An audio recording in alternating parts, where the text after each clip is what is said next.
The Good Wife, The Practice, and NCIS were all famously banned from Chinese streaming services after they surged in popularity as a welcome change from the mundane programming of the country's government-controlled television.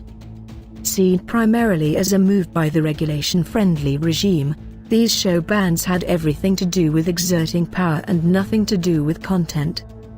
There have, however, been other shows throughout the years that pushed the limits so far with shocking or controversial content that government leaders around the globe ordered them off the airwaves.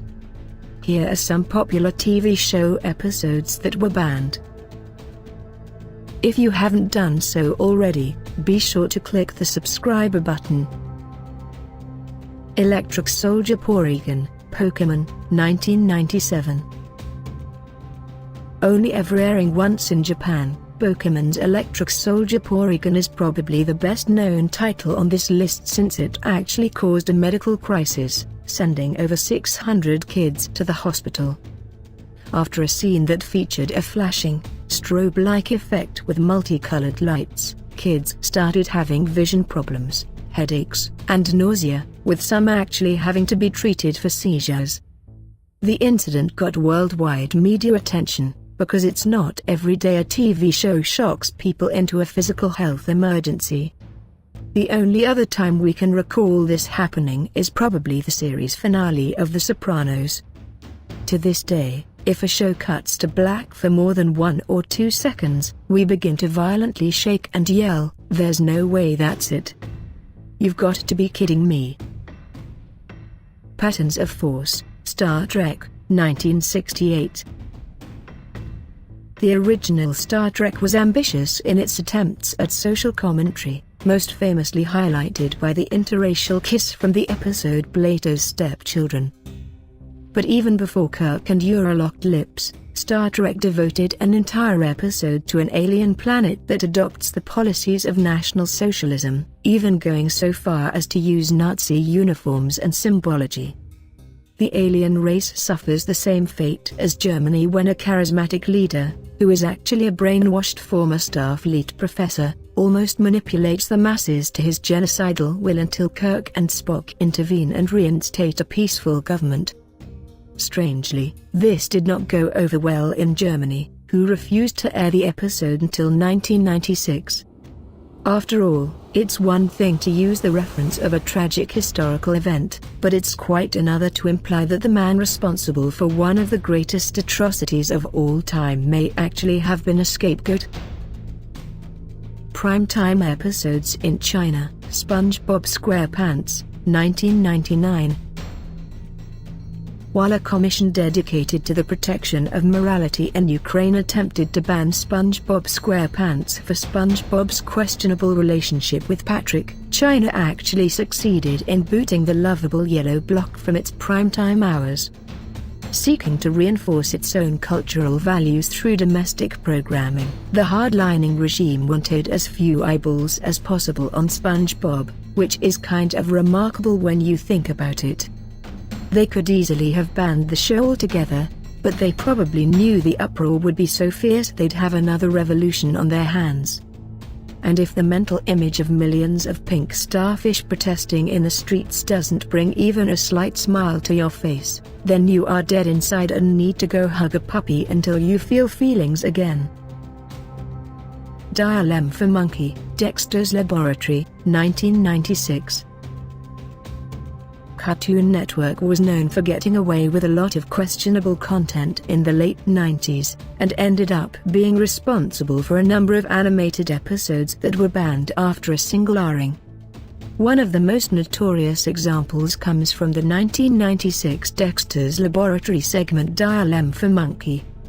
It's widely rumored that Dial-M for Monkey was banned throughout North and South America because of the character's Silver Spooner, who was a flamboyant gay stereotype, and Crunk, who gets drunk and throws up. Other stories say the segment was banned because of Aqua, a parody of Marvel's Galactus, which reportedly upset the publisher.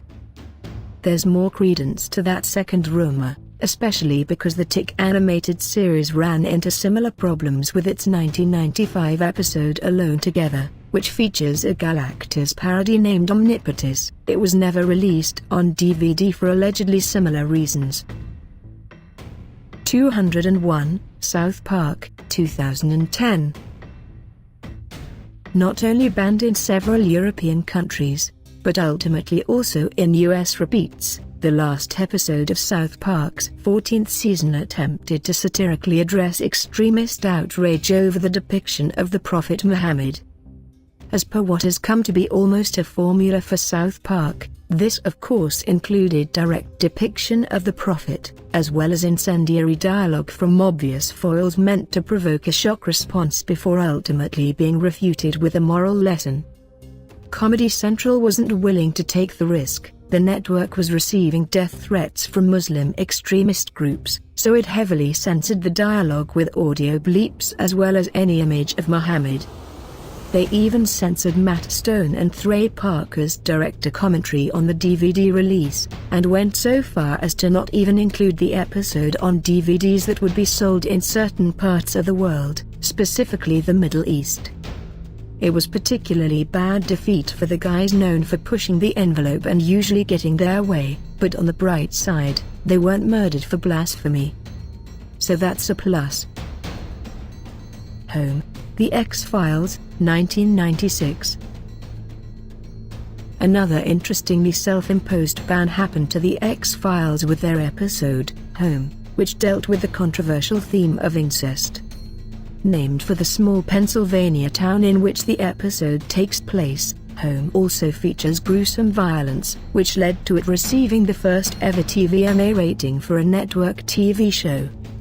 Audiences loved the episode and the reviews were mostly favorable, but being slapped with a mature rating from censors was enough to scare the network from ever running Home again. It's now considered a cult classic, and some would argue the best episode in the history of the series, which has to be bittersweet for the showrunners considering it has nothing to do with the overall paranormal conspiracy theory that The X-Files is ultimately about. Turns out people would rather watch inbred monsters murder people than discover if the truth is really out there. Earshot, Buffy the Vampire Slayer, 1999. After gaining the power to hear people's thoughts, Buffy thinks she overhears a student planning a mass murder. It turns out he was just planning to commit suicide, and while that's a pretty grim storyline even for a horror comedy show, it probably would have made the air if it wasn't scheduled for the week after the Columbine High School massacre. They did, however, wait a tactful 5 months and aired the episode the following season, because that was probably enough time for the victims and anyone else traumatized by the real-life tragedy to handle seeing a character holding a rifle in the school's clock tower. All episodes in Mississippi, Sesame Street, 1970.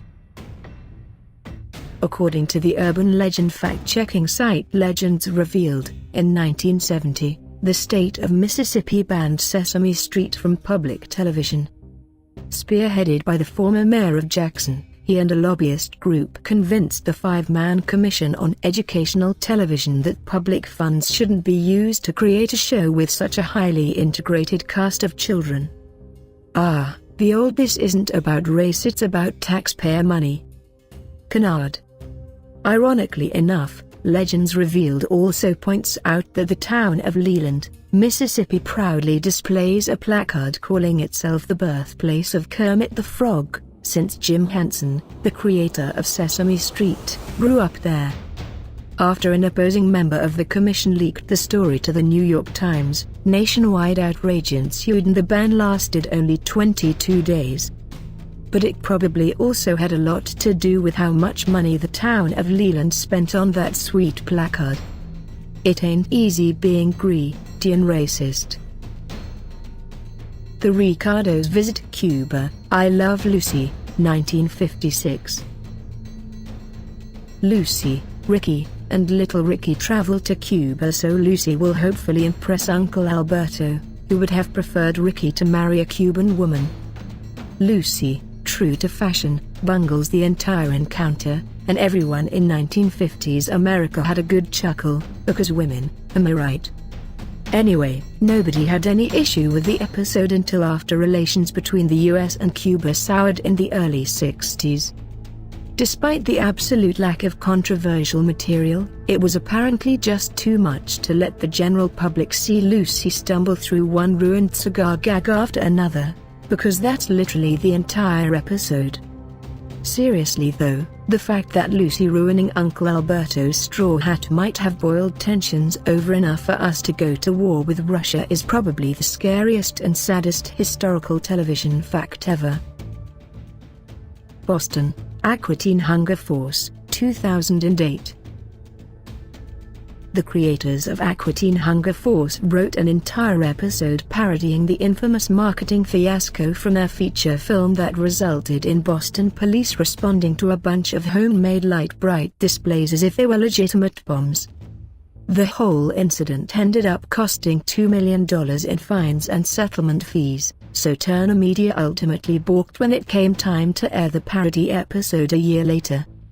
While the marketing stunt ironically worked much better than they probably ever hoped for, the city of Boston later suffered an actual terrorist attack using an improvised explosive, so if you're desperate to see a show that even remotely mocks anything close to that, we wouldn't suggest holding your breath. Thanks for watching. If you enjoy this video, click the like button, leave a comment, and remember and click the subscribe and the bell to be notified about our next video.